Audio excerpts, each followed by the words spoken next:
Good evening, everyone. My name is Alena Rybachuk, and my culminating project, which I will be presenting today, is about analyzing the homeownership gap between different race and ethnicity groups in California. So public opinion polls reveal that, regardless of political orientation, race, ethnicity, or citizenship status, most people living in America would rather own their home than rent one. However, for some groups, there exists a gap between their aspirations and reality. For example, in California, while the overall homeownership rate is 54%, it is highest for white Americans at 64% and lowest for African Americans at 41%. This reflects past policies which excluded minority groups from housing programs while subsidizing homeownership for white Americans. The goal of my paper was to look at these gaps and see what demographic, socioeconomic, and locational factors affect this homeownership gap. To this end, I used the data from the California Health Interview Survey from 2020. This is the largest state survey in the nation that uses a mixed mode telephone and web survey to gather its responses. The 2020 data set that I used had about 21,949 responses on a variety of topics ranging from voting habits to income. For the dependent variable, I used homeownership and turned it into a dichotomous variable.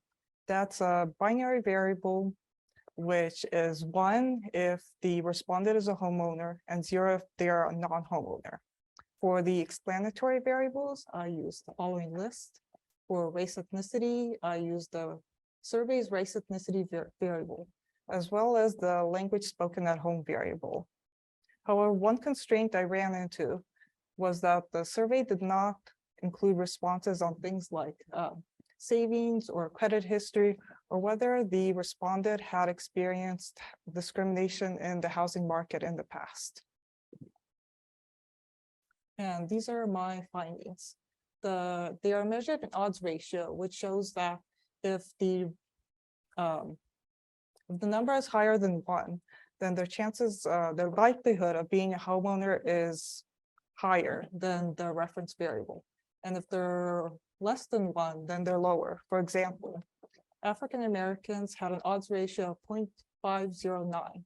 So if you subtract 1 from that, that will be 0.491. So they had a 49.1 lower likelihood to be homeowners than white Americans.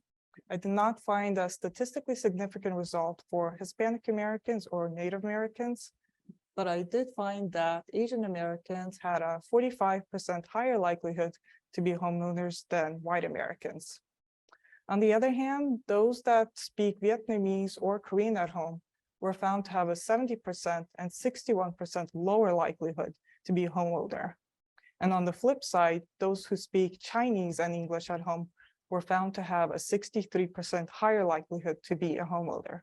So that demonstrates what other studies have found, that within these race categories, there could be broad differences based on ethnicity. I also found that the homeownership tended to increase with marriage and even more so with children. It increased with age and increased with income, as well as with educational attainment. It decreased in urban and mixed environments, but I did not find statistically significant results between rural and suburban, second city, or town locations. So based on these findings, I can conclude that there are broad differences in homeownership in California between different race ethnicity groups. And in 2015, a study done by 2 public policy organizations, DEMOS and IASP, found that reducing this homeownership gap had the most substantial impact on reducing the wealth disparity between different races in America. So to reduce the wealth gap by reducing the homeownership gap, I have 2 major public policy recommendations. The first recommendation is to increase the supply of housing. Some studies found that the amount of savings is a much stronger determinant of homeownership than even income. However, As rents increase, it becomes increasingly hard to save. So to increase savings and decrease rents, one solution would be to build more housing. However, homeownership itself should not be the only metric to follow.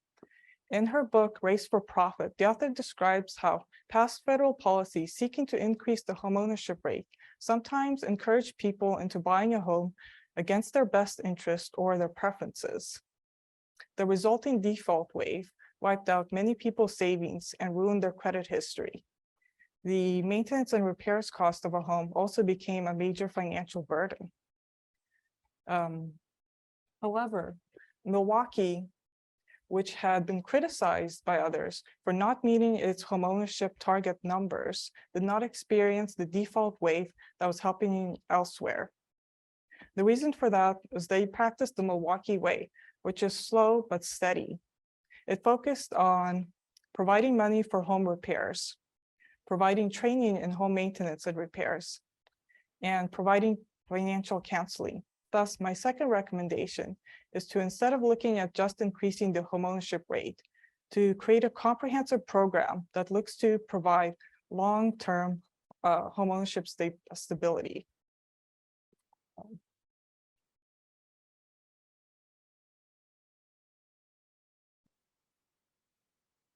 And that concludes my presentation for today. Any questions or comments?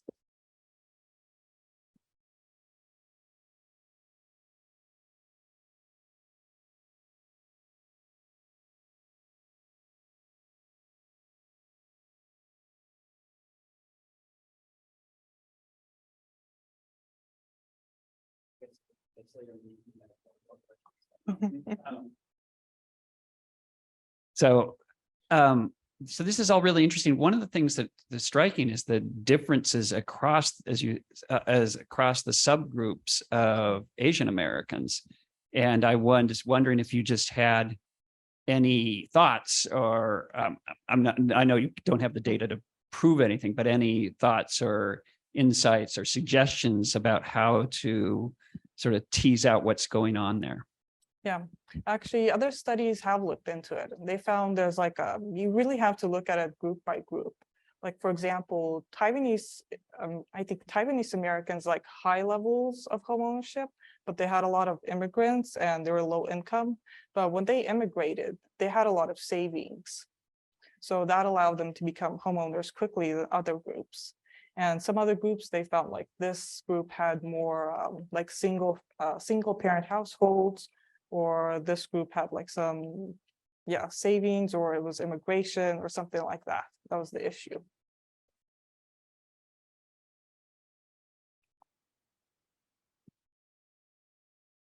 Great presentation, Alena.